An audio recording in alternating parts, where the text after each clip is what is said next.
Ya estamos con Julio César Castiglione, máster en gobernabilidad, procesos electorales y maestría en ciencias penales. Doctor Castiglione, ¿cómo está? Buenos días, bienvenido. ¿Cómo está? Buenos días, qué gusto saludarlo. Expresarle mis disculpas por mi ausencia del jueves pasado. Una prima hermana falleció y trasladarla a la ciudad de Huaraz, de donde nosotros somos orígenes oriundos, eh, todo un trámite complicado. Pero bueno, ya estamos acá. Las, los titulares de los periódicos después del viernes nos dicen algunos, se privó al país que Castillo rinda cuentas por todos los escándalos. Congreso rechazó admitir moción de vacancia presidencial contra Pedro Castillo, etcétera. Ahí quiero hacerle una pregunta y perdóname la interrupción. No se estaba votando por la vacancia, se estaba Así votando es, para que el presidente de la República vaya al Congreso y explique, o sea, dé una explicación, o sea, ven acá, aclara tu situación y nada más. Eso era lo que por eso se tenía que así votar. es. Si después de ello no satisfacía lo que él explicaba, en consecuencia se podía pedir una moción de vacancia. Lo que aquí se está pidiendo la presencia del presidente de la República para que rinda cuentas de sus actos poco transparentes en los últimos días. Pero quiero empezar diciendo lo siguiente. Lo que empieza mal termina mal. ¿A qué me refiero? Este pedido lo presentó la congresista Patricia Chirinos. Eso nos demuestra una falta de coordinación dentro de su propia organización política. Porque si bien es cierto, los congresistas tienen derecho a pedir la interpelación, la censura, etcétera, usualmente en los congresos anteriores, no de los últimos años, sino de años atrás, por ejemplo, ese Senado de Felipe Osterling, esa Cámara de Diputados de Bobby Ramírez del Villar, etcétera, los que pedían eran las bancadas, porque había un acuerdo de Y se bancada. daba un respaldo.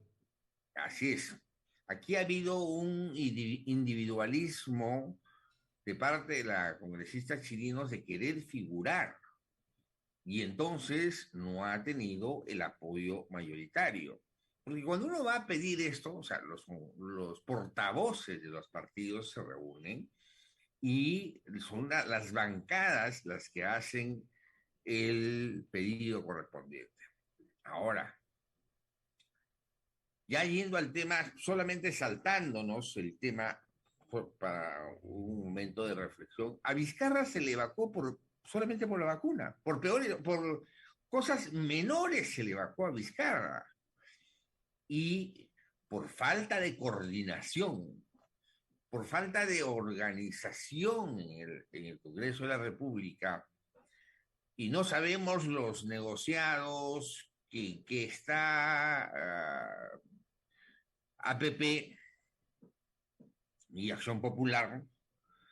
APP porque evidentemente todos sabemos que el dueño de la Universidad César Vallejo viene de Tacabamba y viene de Chota, Tacabamba es distrito de Chota y en consecuencia su relación que ha tenido el propietario de la casa de Breña con James Hulón. ¿Quién es James Hulón? Su ¿Quién fue esposa, James su Hulón? pareja.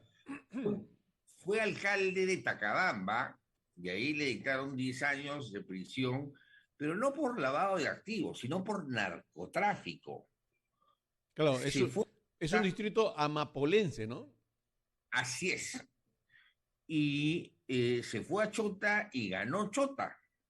Y le digo con conocimiento de causa, nosotros éramos abogados de Chota en el tema administrativo y ahí le vuelven a dictar detención a Jens Coulon por lavado de activos, por narcotráfico y se le incautan propiedades en Chiclayo, donde hay hoteles con eh, espejos en el techo, etcétera. El diario La República hizo sendos reportajes sobre el particular. Entonces, la relación que ha tenido el dueño de la casa que alberga a, al ¿Sí? presidente Castillo es una relación de familiaridad porque se casó con su hija, tienen una nieta, dicen, hasta el 2006. O sea, es sumamente sospechosa, porque habría que investigar a este señor que tiene dos casas en Breña y una casa en otro lugar.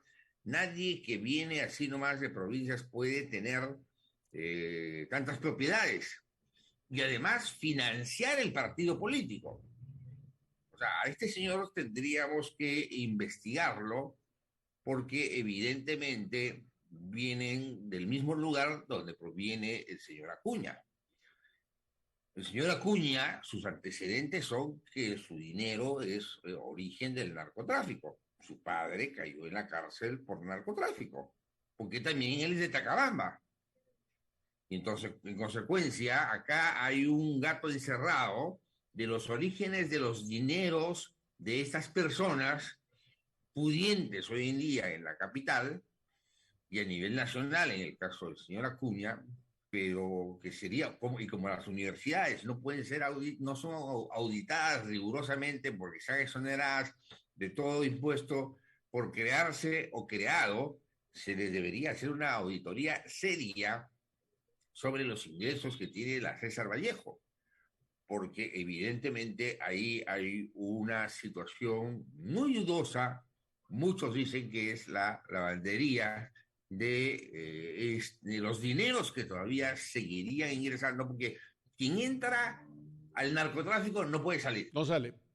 Y si sale, sale muerto. Sí. Ahora, entonces veamos algunos temas. ¿Encontrar $20,000 en Palacio de Gobierno no es inmoral? ¿Tener ministros acusados de terrorismo no es inmoral? ¿Pertenecer a un sindicato ligado a Sendero Luminoso no es inmoral?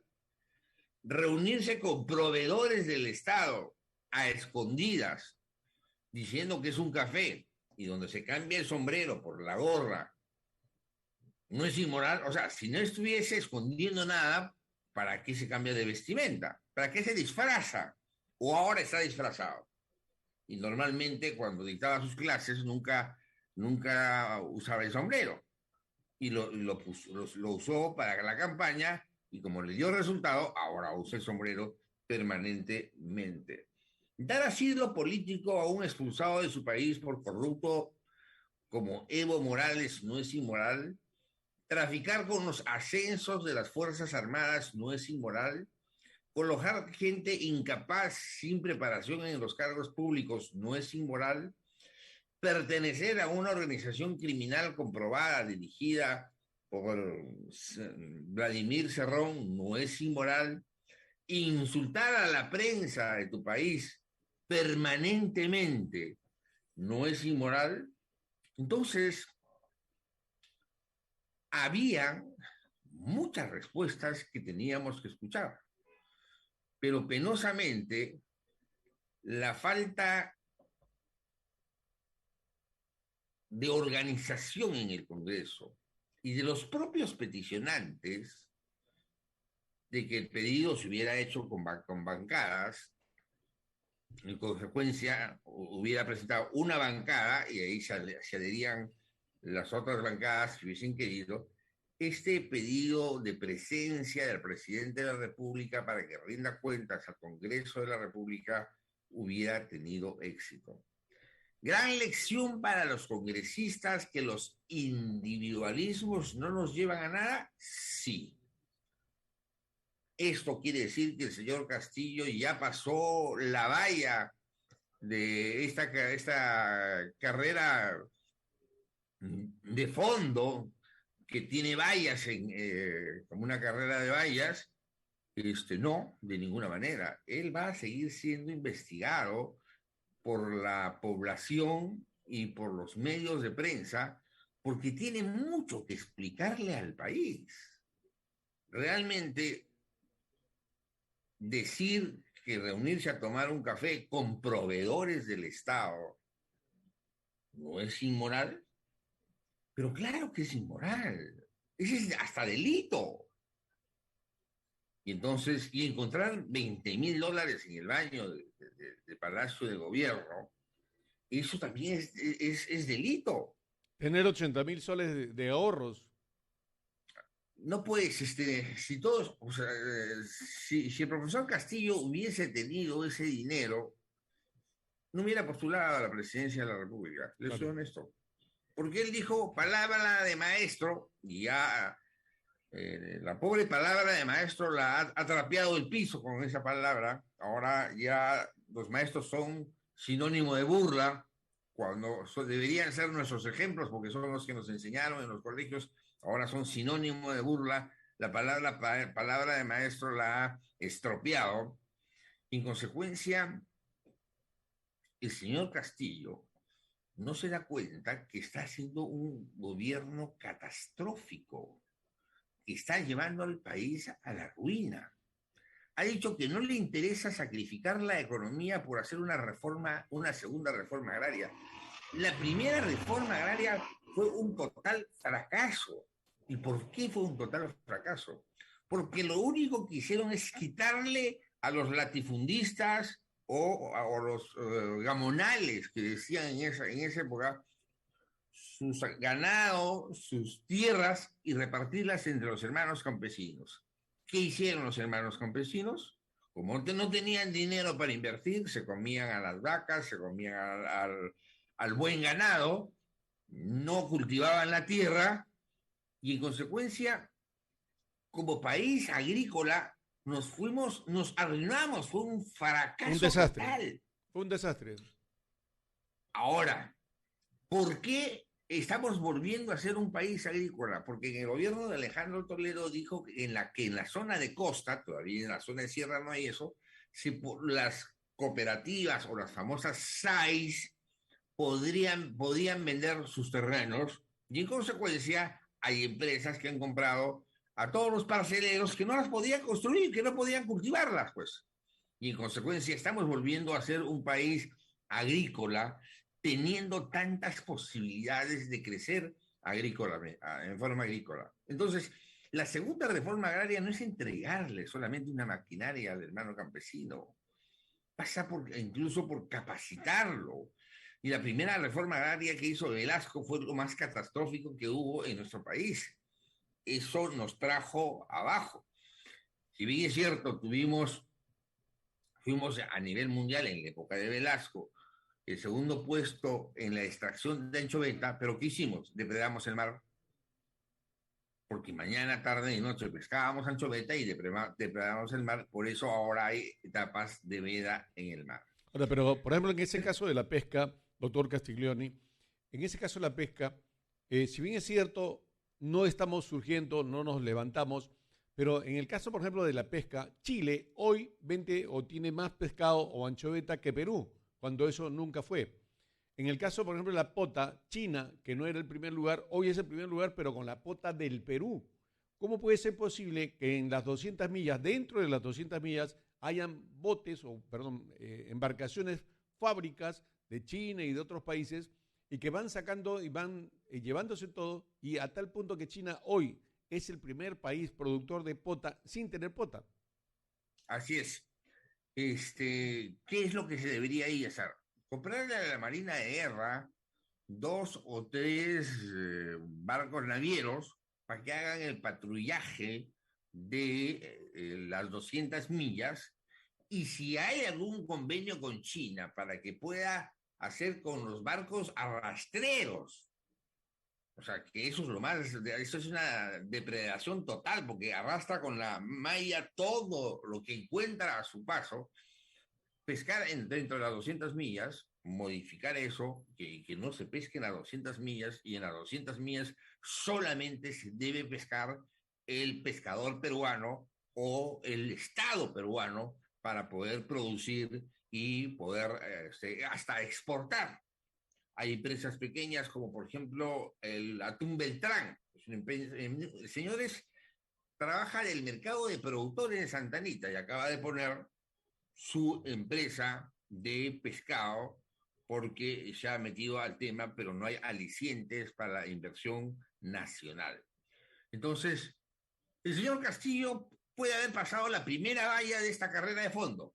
Esto no es una carrera de velocidad, esta es una carrera de resistencia, pero las otras no la va a tener tan fácil y espero que el Congreso actúe con mucha responsabilidad, con seriedad, sin protagonismos y tratando de unirse. Una lideresa nacional me contó que llamó a todos los dirigentes, a todos los representantes de los partidos que no están en el gobierno para hacer un frente y no quisieron. Y no quisieron. Y el primero que se opuso fue el señor López Aliaga. ¿Pero por qué? Por sus intereses personales, porque él va a ser candidato a la alcaldía de Lima. Entonces, no se trata de eso, pues, sino se trata de pensar en función del país y de buscar una coalición de partidos, una alianza de partidos para hacer la fiscalización al gobierno de Pedro Castillo, que es el peor gobierno de la historia del país. Muchas gracias y buenos días. Muchas gracias, doctor Castiglioni. Hay un tema que también me gustaría un poco comentarle. ¿Esto no es obstruccionismo? ¿No se está obstruyendo la gestión, la gobernabilidad del señor Castillo? No, de ninguna manera. Es como llamarlo a pedir a que informe qué es lo que está haciendo. Fíjese usted, usted sabe, yo veo muchos temas municipales. Llamar al alcalde, el alcalde preside el consejo municipal, en principio. Y ahí en la ley orgánica de municipalidad dice, debe informar al consejo mensualmente de los ingresos y de los egresos. Lo que está haciendo es eso, pedirle al presidente de la República que informe cómo va su gestión y que explique estos hechos que hacen tanto ruido político, pero hacen tanto ruido político porque él los genera. Él sale de una y se mete en otra. Saca un ministro y mete otro ministro más prontuariado. Parece que para ser requisito para ser ministro o integrante de la estructura del Estado, del estado de decisión, de la parte alta del estado de decisión, es tener un currículum prontuariado y en consecuencia es uno contratado por el gobierno del señor Castillo. Dicen que ya no se va a pedir CB sino CP, ¿no? Así es, Muy es bien. una lástima. Sí. Doctor, muchas gracias por estar con nosotros. Gracias a usted, Buen día. bendiciones. Bendiciones Muchas gracias. también. Estamos en contacto. Ah, perdón un segundo, por favor. Su saludo de Navidad para los oyentes de la radio, por favor. Estamos grabando saludos para pasarlos en Navidad. Un gran saludo para todos los amigos de Radio del Sur, a todas aquellas personas que día a día nos escuchan y se informan en forma permanente, porque Radio del Sur lo que hace es analizar y decir la verdad en los temas de carácter nacional. Feliz Navidad y un venturoso próximo año. Muchas gracias. Primo, es bueno que recalquemos lo siguiente. A todos nos interesa y nos conviene que les vaya bien. Esta no es una radio que está para oponerse a nada. Además, no llegamos ni al tobillo de ningún político, ¿ok? Simplemente es eso, decir la verdad. Como también hablamos hoy vamos a tener la entrevista con Verónica del Castillo de México para hablar un poco sobre el tema de la salud. ¿Realmente estamos viendo una pandemia? ¿Es una pandemia? Bueno, vamos a la pausa y retornamos enseguida.